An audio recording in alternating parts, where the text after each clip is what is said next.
사실 지금은 월세 받고 계신 건물주와 거의 동일한 레벨인 겁니다, 사실은. 네. 건물주보다 더 받아요. 건물주보다 더 벌어요. 자, 오늘은 수강생을 만나러 가고 있어요. 오늘 수강생은 저한테 배워서 단기임대를 현재 창업해서 운영을 하고 있어요.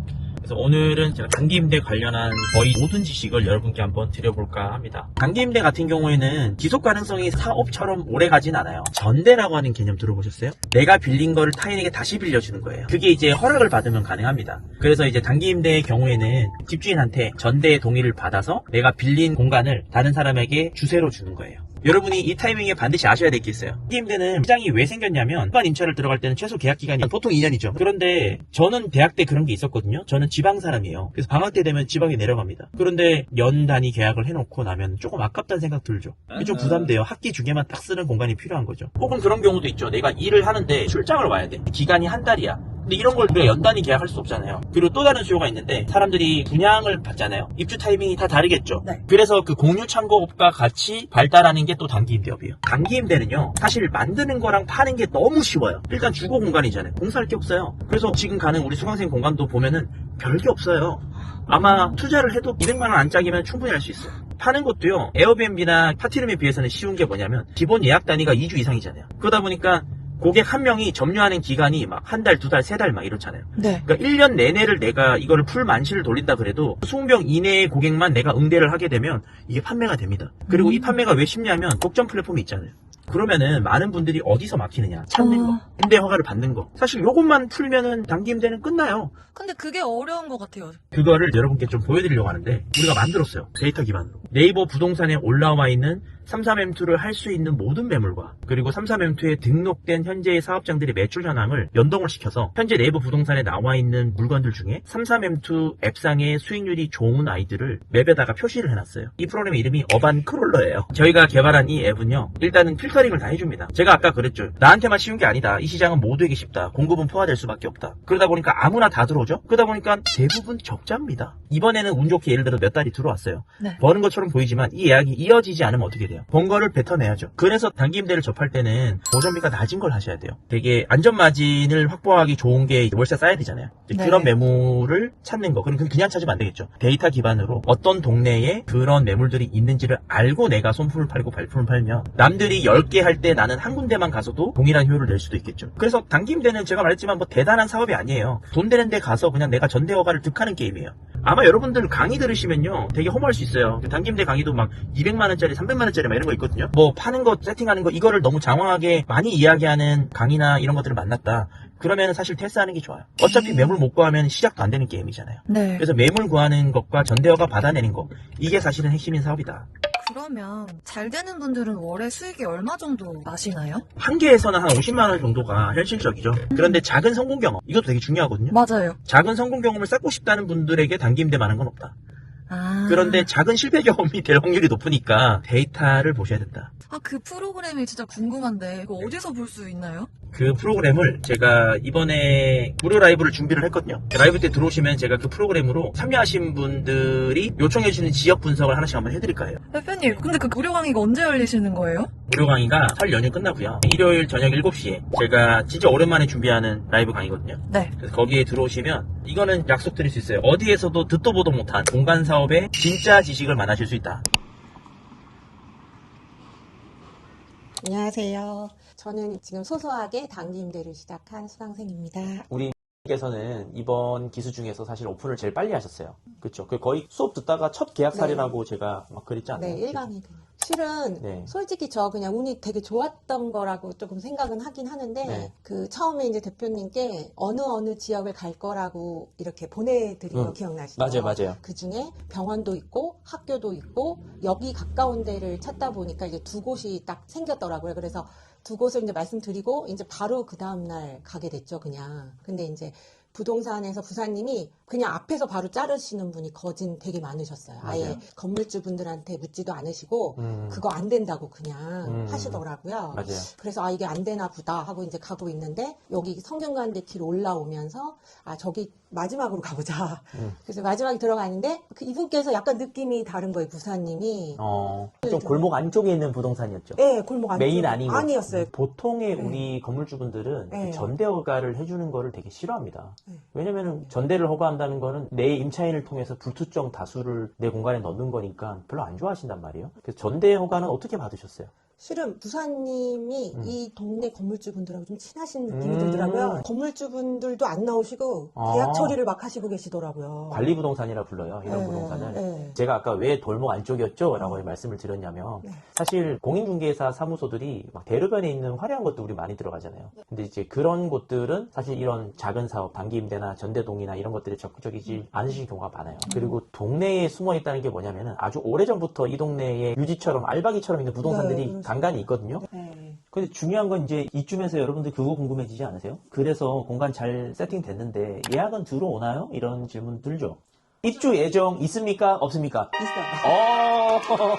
언제 입주할 예정이죠? 설 지나고 오시는데. 드디어. 네. 사실 사업마다 조금 다른데 제가 이렇게 설명드렸죠, 강의에서. 파티룸은 1회 때 방문하는 인원수로 매출 포인트를 잡고요. 에어비앤비는 장박, 그리고 단기 임대도 장기 계약이 매출의 주요 포인트예요. 그래서 얼마나 장기 계약을 내가 이어붙이느냐가 이 사업의 핵심이거든요. 그래서 사실 중요한 건 고객이 들어온다가 아니라 그분이 장기로 있어주느냐가 네, 중요한데 맞아요. 네. 장기인가요? 네, 장기예요. 얼마나 장기? 4개월이요. 1년이 어디서 받아 끝났어요. 이제부터 추가로 들어오는 예약들은 전부 수익인 거죠. 네.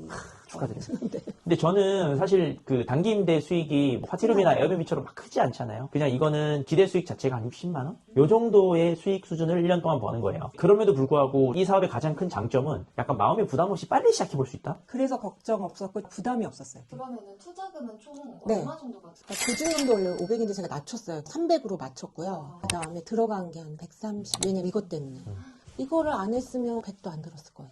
근데 그렇게 또 안 쓰고 사업을 해가지고 한 60만 원 벌면 진짜 좋은 사업 아니에요? 그래서 저는 사실 단기 임대가 네. 공간 사업 입문자들에게 너무 좋은 사업 같아요. 물론 이게 레벨을 조금씩 올려야 되지만 이게 뒤로 갈수록 조금 난이도는 올라가요. 네, 그렇죠. 에어비앤비 숙박업 하게 되면 아 경쟁이란 이런 거구나 네, 네, 네. 깨닫게 맞아요. 되고요. 파티룸 하게 되면 아 마케팅 없이는 망하는구나. 네, 맞아요. 이걸 위로 갈수록 깨닫게 되는데 네. 사실 내가 파티룸이나 아니면 고시원이나 이런 공간대여 사업만 바라보고 언젠가는 해야지 하고 있는 것보다 저는 빠르게 단기 임대 하는 게 네, 되게 좋은 것 맞아요. 같거든요. 실행을 했던 건 되게 중요했던 것 같고. 그리고 네. 성과도 낮잖아요. 수강할 때 처음에 이제 말씀해 주셨던 게 어떤 업을 시작할 때 자기를 잘 봐야지 된다. 근데 이제 대표님께서 말씀하신 것 중에 단기 임대 같은 경우는 관리적 측면에 있는 사람이 맞고 에어비앤비는 서비스 마인드 약간 디테일한 면이 맞고 그 다음에 파티룸 같은 경우 마케팅이나 약간 젊은 감각 이런 쪽에 더 강세인데 저란 사람은 관리자적인 면이 더 강한 사람이었더라고요. 그래서 이거다 이렇게 생각이 들었어요. 그 수업 내용이 전 되게 좋았어요. 본인한테 맞는 거 맞아요. 그래서 이게 사실은 그 단기 임대는 주거 공간을 주는다는 의미에서 사실상 임대업이에요. 내가 임대 사업을 내 건물에서 하는가, 전대받은 내 임차 공간에서 하는가 그 차이인 거죠.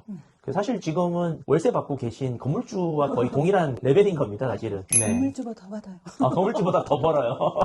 일단 저는 이 스토리가 너무 좋은 게 한 4평 정도의 공간에서 이 정도로 그 투입 대비 산출을 기대할 수 있는 사업은 제가 볼 때 없어요. 그러면 예약이 이제 풀로 찼을 때 총 순수익이 어느 정도 될까요? 만약에 풀 만실이면 제가 그 가스비 전기료 빼도 한 6 정도는 나올 것 같더라고요. 순수익이. 예. 근데 좀 보수적으로 생각은 하긴 해야 되겠다는 생각은 해요.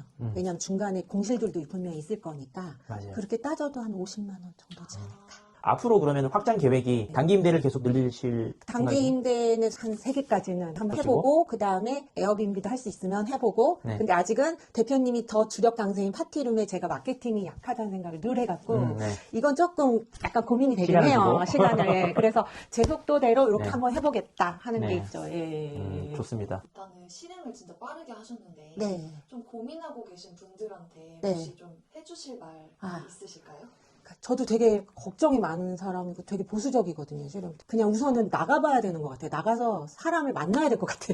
그냥 이제 혼자 머릿속에 생각을 하고 있다가 그냥 무작정 나갔었거든요, 그날. 안 되는지 알면서도 그냥 나가서 말씀드리고 이렇게 하다 보니까 운 좋게도 부사님을 만나게 되지 않았나 싶어요. 사람이 하는 일이니까. 그리고 이제 2호점 오픈하실 때는 이제 네. 우리가 그 알려드린 크롤러 쓰셔야죠. 네. 거기서 단기 임대는 사실 그 수익성 매물을 다 보실 수가 있거든요. 이제는 막 생짜로 손품 발품 파는 게 아니라 데이터 기반으로 합리적인 장소에 가서 이제 해보는 거죠. 네. 공간이라고 하는 거는 사실 우리가 눈으로 봤을 때 그냥 이쁘면 다다라고 생각하지만 사실 여기를 결정하는 건 그 외의 요소들이 진짜 많아요. 병원, 대학교, 지하철. 사실 이게 3대 축이에요.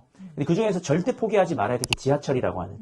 서울은 이 역세권 축을 포기하면 안 되고요. 네. 이 학생들, 병원, 네. 자, 이런 수요들이 또 떠받치고 있다 그러면 저는 여기는 굉장히 안정된 사업장으로 오래 가져갈 수 있을 거라고 생각합니다. 이게 또 되게 좋은 게 여기 건물 사장님도 되게 만족을 하셨기 때문에 여기 하나 했으면 옆에 또 하나 확장하시고 네. 그러니까 한 지역에서 수평 확장을 하는 것도 방법이거든요. 그러니까 우리가 홍대에다가 7개 하듯이 네. 여기서 여러 개 하시는 것도 되게 빠르게 사업장을 확장하실 수 있는 좋은 방법이 아닐까? 네네. 저도 사실 어반크롤러를 돌려보고 나서 깜짝 놀란 게 단기 임대가 진짜 많잖아요. 그러면 빨간색이 압도적으로 많아요. 그 빨간색이 뜻하는 게 뭐냐면 적자 보고 있는 삼성ben투 단기 임대. 그러니까 정말 공간이 깔끔하고 예쁘고 매출도 좀 나오는 것처럼 보이는데 사실 그걸 데이터로 열어봤더니 다 빨간색이더라. 그러니까 사실 이런 데가 진짜 알짠 거예요. 근데 직접 세팅해보신 입장에서는 이 프로그램이 정말 관심이 많이 가실 것 같아요. 처음에 이제 주셨어요, 개발자님께서. 그래서 그 위주로 딱 가게 됐어요, 그냥 실은 뭐. 괜히 시간 낭비하면서 갈 필요는 없잖아요. 처음에 손품 발품 다 파셨으니까. 그렇죠. 그래서 그 중에 이제 추려서 어느 매물 오피스텔을 가야겠다 이게 보이더라고요. 그래서 그 오피만 가서 그 부동산 가서 그냥 계속 전대 동의하면 되겠다 이렇게 생각을 했죠. 오피스텔도 다 돈이 안 되는 건 아니에요. 네. 오피스텔 중에서도 고가를 받을 수 있고 돈이 되는 데들이 있어요. 특히 한강뷰가 보이는 오피스텔들이 있거든요. 그런 데들은 사실 월 기대 매출도 높고 월세도 높기 때문에 비싸 보이지만 사실 안전한 곳들이에요. 사실 이걸 어떻게 알 수 있느냐? 데이터를 안 보면 우리가 알 수가 없어요. 그러게요. 네. 단기 임대 사업은 이게 다다. 왜냐면 단기 임대 사업은 매물 찾는 게 다잖아요. 맞아요. 그 처음이 되게 어려운 것 맞아요. 같아요. 매물 찾는 게 다잖아요. 판매 난이도, 운영 네. 난이도 이런 거 없잖아요. 사실 이거는 언제 시작한다의 문제지 뭐 한다 못한다는 아닌 것 같아요. 네. 많이 성장하시고 갔습니다. 대표님께 강의를 들었던 거 정말 잘한 것 같아요. 왜냐면 공간으로 뭘 할 수 있는지 그때 안 것 같아요. 그냥 그전에는 아 이게 돈이 된다. 그냥 현금 흐름이 된다라고만 생각을 했지 이렇게 보질 못했던 것 같아요. 그래서 대표님 수업을 들은 거는 정말 제가 잘한 것 같아요. 앞으로 그걸 발판 삼아서 잘하면서 할 수 있지 않을까 생각합니다. 네. 감사합니다. 앞으로 2호, 3호도 다 네. 건강하시길 바랍니다. 네, 네, 하겠습니다. 아유, 감사합니다. 네, 감사합니다. 자, 오늘은 이렇게 해서 공간대여 사업 첫 발걸음을 뗀 단기임대 사업자를 만나봤습니다. 우리가 보통 공간 사업을 시작을 할 때 너무 큰 금액의 투자와 리스크를 감당할 걸 생각하면 사실 실행이 잘 안 되는 경우가 많아요. 그런 부분 때문에 실행이 주저되는 분들에게 또 단기임대에 만한 사업 아이템은 없는 것 같습니다. 아까 전에 보시면 알겠지만 이제 성공 경험 때문에 자신감이 올라왔단 말이죠. 그러면 그 다음에 B&B 한번 해보고 매도민에서 또 자신감이 생기면 또 이렇게 올라오겠죠. 그래서 자기 확신이 강화될수록 좀 더 높은 수익률을 줄 수 있는 공간 사업으로 도전해 나가는 패스로 기획해 볼 수 있는 게 바로 이 공간 사업인 것 같습니다. 그래서 여러분의 첫 공간 사업 단기 임대로 진행을 원하신다 그러면 오늘 영상 많이 도움을 되셨을 것 같고요. 그리고 앞으로도 이런 공간 대여 관련 스토리 컨텐츠를 만나보고 싶다면 저스트 두일 채널 꼭 구독과 좋아요 해주시고 2월 27일 날 열리는 무료 강의에도 많이 참여해 주시면 감사하겠습니다.